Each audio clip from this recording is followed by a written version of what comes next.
Thanks for coming back. Today on the bench, you probably recognize this shotgun. You've got one, or somebody you know has one if you've been around shotguns for any length of time. This is a Remington Model 870 Wingmaster.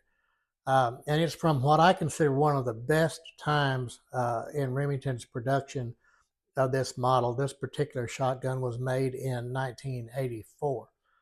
But we'll talk about this guy here directly just a second. The gun design began on the 870 way back in 1947. Remington had a shotgun in production, a pump shotgun in production during that time, the Model 31, and I think we've done a video on the Model 31. It was an excellent shotgun, really smooth operating gun, and it was expensive to produce. 500 and some odd, 536, I think, machining operations required to produce a Model 31, and that was becoming expensive. So Remington wanted to dial that back a little bit, come up with a good quality working shotgun that they could that people could afford to buy, and they did that. They did that really well. They did that so well, in fact, the Model 870 is still in production today. A couple of Remington iterations of Remington since the gun was introduced, but millions and millions have sold. If Remington had a McDonald's sign that said millions and millions served, they'd be talking about probably the Model 870. This gun realistically put the stake in the heart of the Winchester Model 12 because that was still a very labor-intensive and machine-intensive shotgun to produce. And in general production, it didn't survive past 1964, although there were some runs after 64 of that gun. But we'll be doing the Model 12, hopefully, in the very near future, if everything goes well. So 1947, the design team led by Ray Crittenden, they took the existing receiver, the 16 gauge receiver from the 1148 semi-auto shotgun, and they designed this pump gun around that. So that was helpful to Remington because they already had tooling and processes in place to build that receiver. So that shortened the design time, and it shortened the money investment required in new tooling and developing new processes and training people and all that stuff. So they took the 16 gauge 1148 receiver, designed this shotgun out of it, and they introduced it to the shooting public in January of 1950 and introduced it in a big way. 15 different models were introduced in January of 1950, spread across 12, 16, and 20 gauge shotguns. So everything from the standard gun, which they call the Model 870 AP Alpha Papa, which had an MSRP in 1950 of $69.95 for that AP grade. Then they had the BC special grade, the 870 ADL, which in Remington speak, DL stands for deluxe, even in the rifles. So the 700 ADL is grade A deluxe, BDL grade B deluxe. Same thing with the 870. You had a grade A deluxe gun there. And the difference between them is basically checkering pattern is basically the difference between them. And they went all the way up to the 870D, like Delta tournament grade, all the way up through the 870F Foxtrot, which was a inlaid and engraved shotgun, the premier grade. And they all the way up through the different trap grades and the different skeet grades.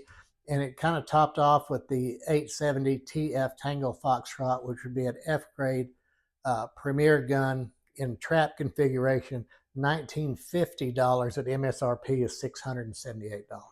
Ton of money in 1950 for sure.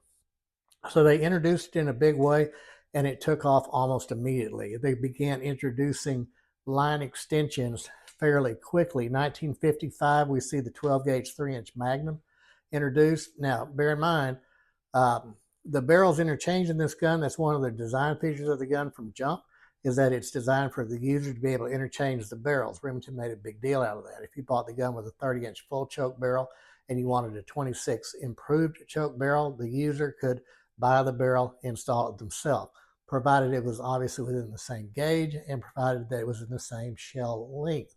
So if you had a Magnum gun, it would shoot 2 3/4 in 1955. But if you had a standard gun, a non-magnum gun, it would not shoot. It would not cycle well. The 3-inch mag gun. So there is a difference in the magnum and the standard gun in these earlier 870s. So in 1955, we see that 3-inch magnum come about. In 59, we see a little bit of a change. We see the rifled slug special come out. That was a shorter barrel with rifle sights. But the most interesting thing, and collectors pay attention to this if you run across them in your local gun shop, they introduced the 870 SX Sierra X-Ray, the TX Tango X-Ray, and the ADX, which were advertised as having sun grain wood. Sun grain wood. It was actually maple stocks, but sun grain wood, and those are sought after by Remington collectors today when you find them. So obviously it's a darker yellowish, darker maple looking stock that Remington calls sun grain. So in 1960, we see the 20 gauge 3-inch Magnum come about, and we saw a little bit of that in 59, but in 60 we see the introduction of 3-inch Magnum and 20 gauge. And then in 61, a different model, and one you don't see very often, called the Brushmaster. They'd been the Wingmaster, it's still the Wingmaster. I think nowadays the current model of the 870 on the shelf today is called the Fieldmaster. But back then it was the Wingmaster. In 61, they introduced a gun called the Brushmaster, and it took place of that rifle slug special. It had the 20-inch barrel, rifle sights, and a recoil pad. So it doesn't say Brushmaster on the gun, but it says it in the literature and the catalogs and things of that nature. So that's another collectible, more collectible little small production item there in that gun. So in 63 was a huge year for Remington. 63 was a monster year. I mean, they introduced the 700, and there's a lot of changes going on with the way they produce guns. So one of the things they did is change the checkering pattern from what had been cut checkering before.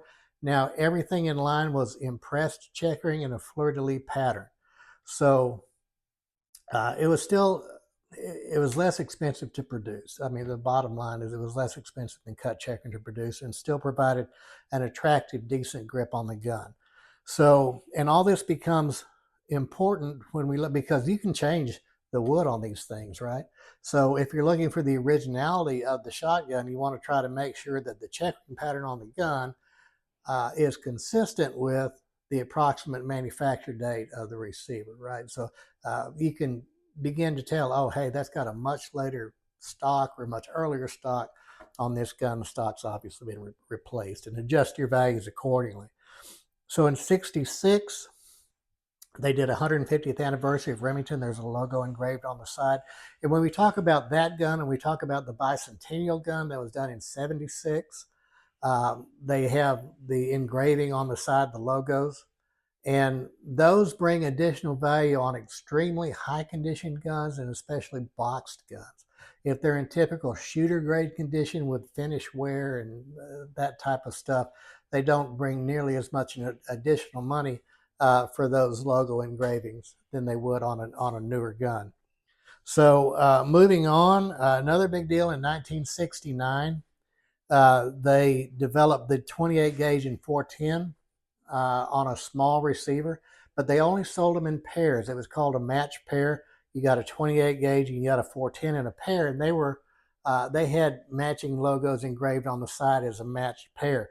And only a few thousand of those were sold. Also in 69, another very small niche item, if you can run across on one, they did a Mark I, an MK1 shotgun for the Marine Corps, a 7-shot gun with the bayonet in 1969. Now, if you remember what the Marine Corps was doing in 1969 and then on into the early 70s, you can probably guess where a lot of those shotguns went.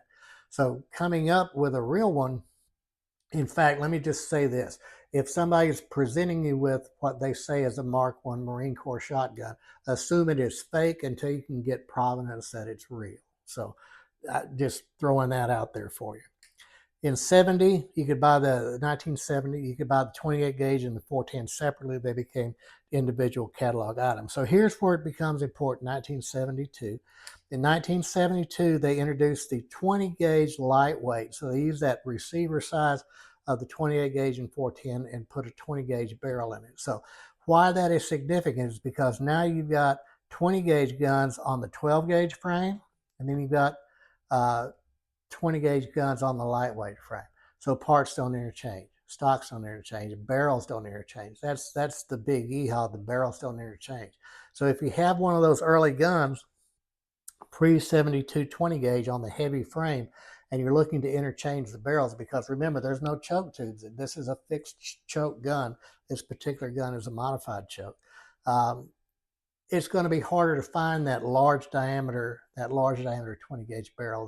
They're few and far between, and they're becoming quite expensive. So in 72 is when they made that switch. So in 79, on these lightweight guns, on the lightweight 20s, all 28s and 410s, there was a shortage of walnut. They went to mahogany. This wood is mahogany, not walnut. On those guns, in 1979 is when they went to that. They get back a little bit later on. It's only a few years. I think it was 84 maybe is when they came back with walnut. So the mahogany stocks are very specific gears, and specifically those lightweight guns, right? So in 80, we see new checkering again. We see this pattern of checkering come about. The ribbons are in a different place. It's still an impressed checkering, but it's a different checkering pattern. So it's good to look at and file away in your electronic filing what the stocks look like from the different years of production if you're serious about collecting 870 shotguns. And even though it's a general workhorse shotgun, there's a lot of very collectible guns, and high condition older guns like this one can bring a pretty decent amount of money. We'll talk about value in just a second. So we're not going to go too much further in we get up into the 90s, and then we get into the 870 Expresses, and life really doesn't matter anymore, really, as far as I'm concerned. But in 1984, we had the special field gun, 21-inch barrel, straight stock instead of a pistol grip here. Those have become collectible at all.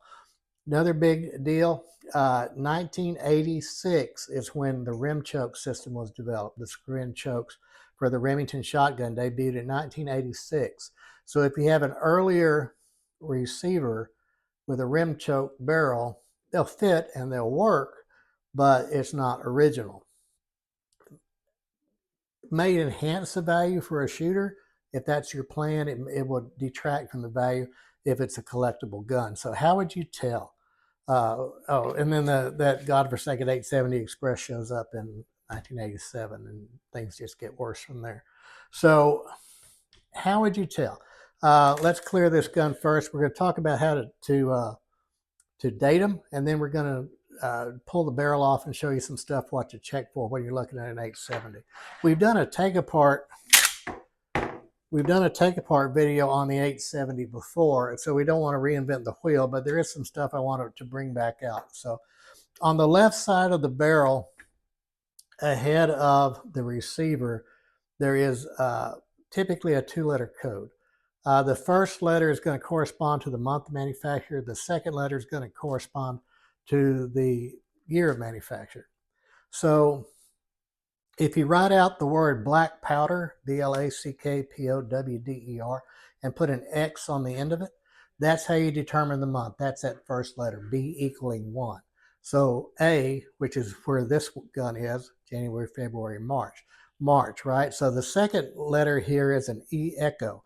Now you have to refer to some charts, and the charts are out there on the internet. Remington Society has it, and then it's in a few other places. And the E is going to correspond to the year manufactured, but they reuse those letters, right? Because there's only so many letters and there are more years. So the E could be 1936, 1958, 1984, or 2010. It's been used for all of those years. So how would we know? Well, let's look. Could this be a 2010 barrel? Doesn't have rim chokes in it.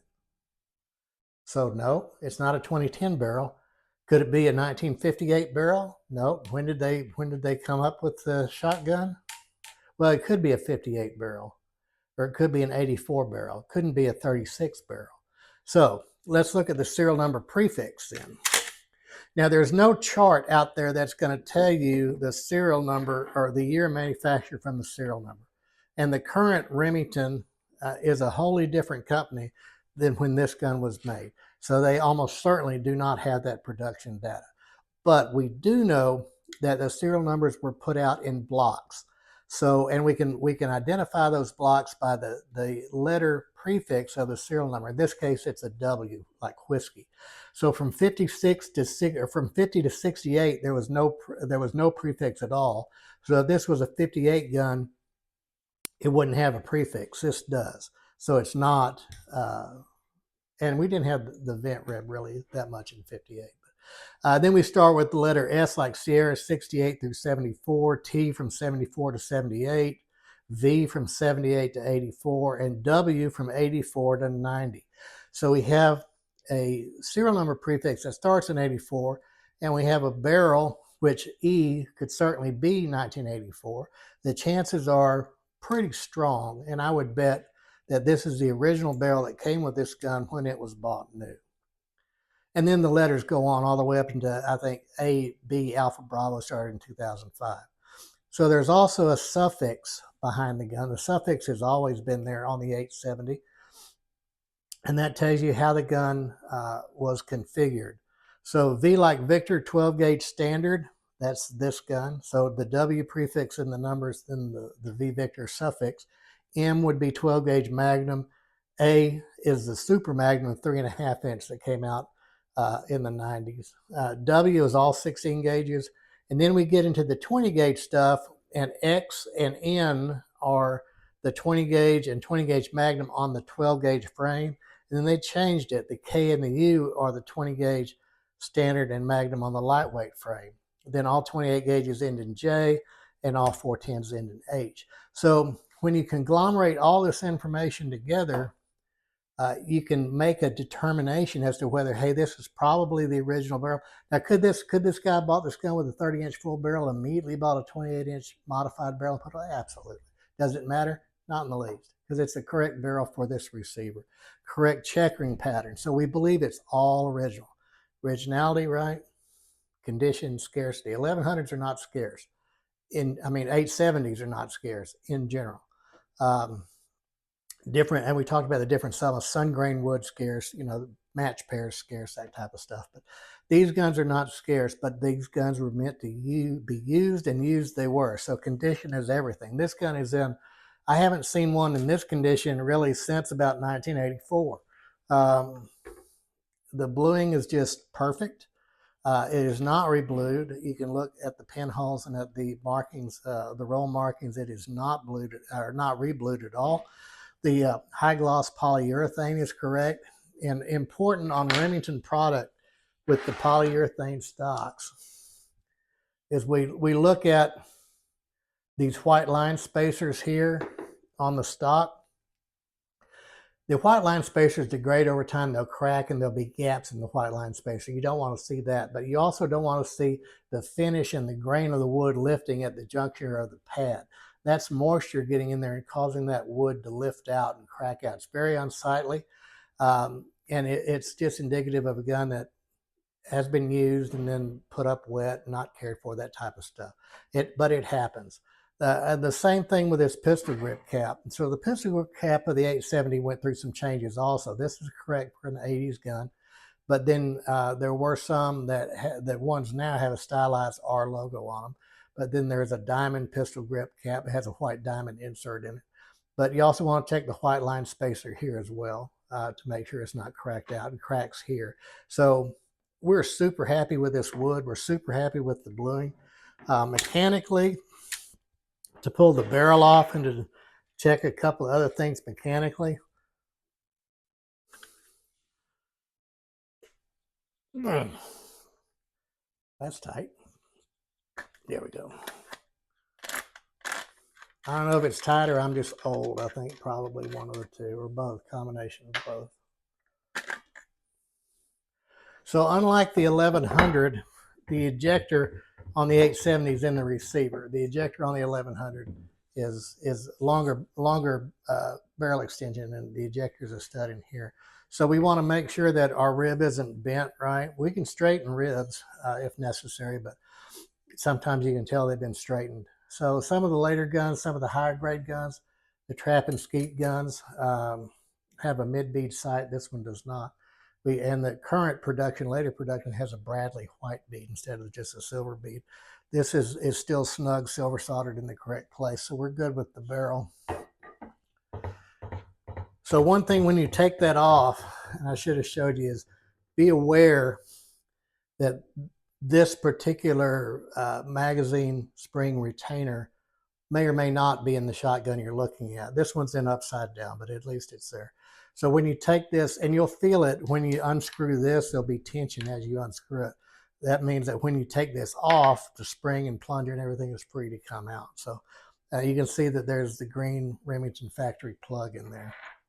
So what we're looking at here, if you can get a shot inside that ejection port, there's the ejector. That's the ejector. See if I can pull this all the way back. The ejector is this spring right here that's riveted into that ejector body. So the ejector body itself is riveted to the side of the frame, and the ejector spring is riveted to that body. So you can see on the back side, you can see the back side of the rivets here. So the way this is done in the factory is those rivets are placed, the ejector body is placed and riveted in, and then the polishing and the machining and polishing is done to the receiver. So this is perfectly flat, right? So there's no, you can't feel them at all. And they're blued after that. So it's a really nice, clean installation here. So two things happen. The spring, the ejector spring can break. The front rivet is a two-step rivet. So if there's enough of that material left, we can re-rivet a new spring in there and not mess with the ejector housing. That's lucky. If it breaks to where there's not enough room to do that, or if this front little nub of this ejector breaks off, that little front nub fits into this cutout in the barrel. And what its purpose is when the gun's together, it keeps the barrel from twisting in the receiver.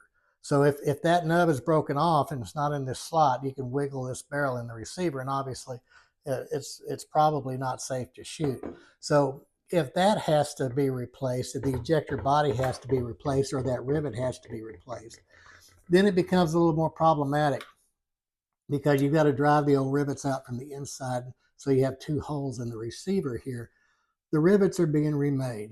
So you would have to turn down the rivets a little bit to fit in that hole, put them in there, seat them. And then this is a two-step rivet. So the first step would be to rivet the front and rear. So the body of the ejector housing is tight to the receiver, and then the spring is riveted to the front stud. Now, the problem is on this back side, because the way to do it correctly, and the way we were told to do it years ago, would be to, once these are installed, we would have to refinish and reblue that receiver to make it look like this again, and try not to get, we would block sand those flat, and then go back to bluing, and that way we wouldn't get into the lettering. But I don't think anybody does that anymore. Nowadays, everything is Cerakote. So what I would suggest doing is take your thumb and just run it across here. If you have any reason to believe that these have been replaced, run your finger across there. You should not feel them at all. You shouldn't have any kind of a lip. You shouldn't have any kind of a bump there at all. If you do, then the ejector's there's probably been some work done to it. Doesn't mean it won't work anymore. It may have been done correctly, but you don't know. And sometimes, particularly on a gun that has a lot of wear to it, to me, that is kind of a pass. I would probably pass on it if I saw those rivets sticking out like that. So what are these guns actually worth? These high grade, or not high grade, this is a standard grade gun, but high condition 870s are bringing every drop of $600 in 12 gauge. The smaller the gauge, the more the money. A high condition, this gun in 410 in high condition or 28 gauge would bring 1,000. And then the low production stuff like a matched pair, um, gosh, any in the box 150th or in the box bicentennial would be way up there too for Remington collectors. So the later guns, the post 86 guns with the rim chokes, they start to get more shooter grade, but they're still $500 guns if they're in high condition for sure. And the money starts to drop off quite a bit once we get into the 870 Expresses. Those little 870 special fields, particularly in 20 gauge, the little 21-inch barrel guns, those are reliably bringing $700 in good condition. So keep an eye out for those 870s, wherever you peruse your used gun selection at, whether it's the local gun shop, or I tell you, if I'm buzzing through a small town and there's a pawn shop and I don't have, if I'm not late for something, I'll stop and swing in and see what there is, and I've been able to pick up some pretty good pieces from places like that. So anyway, that's the Remington 870. Super shotgun has been an American staple in the shotgunning field since it was introduced in 1950. So that's what, 75 years ago. Wow. Okay. Still in production.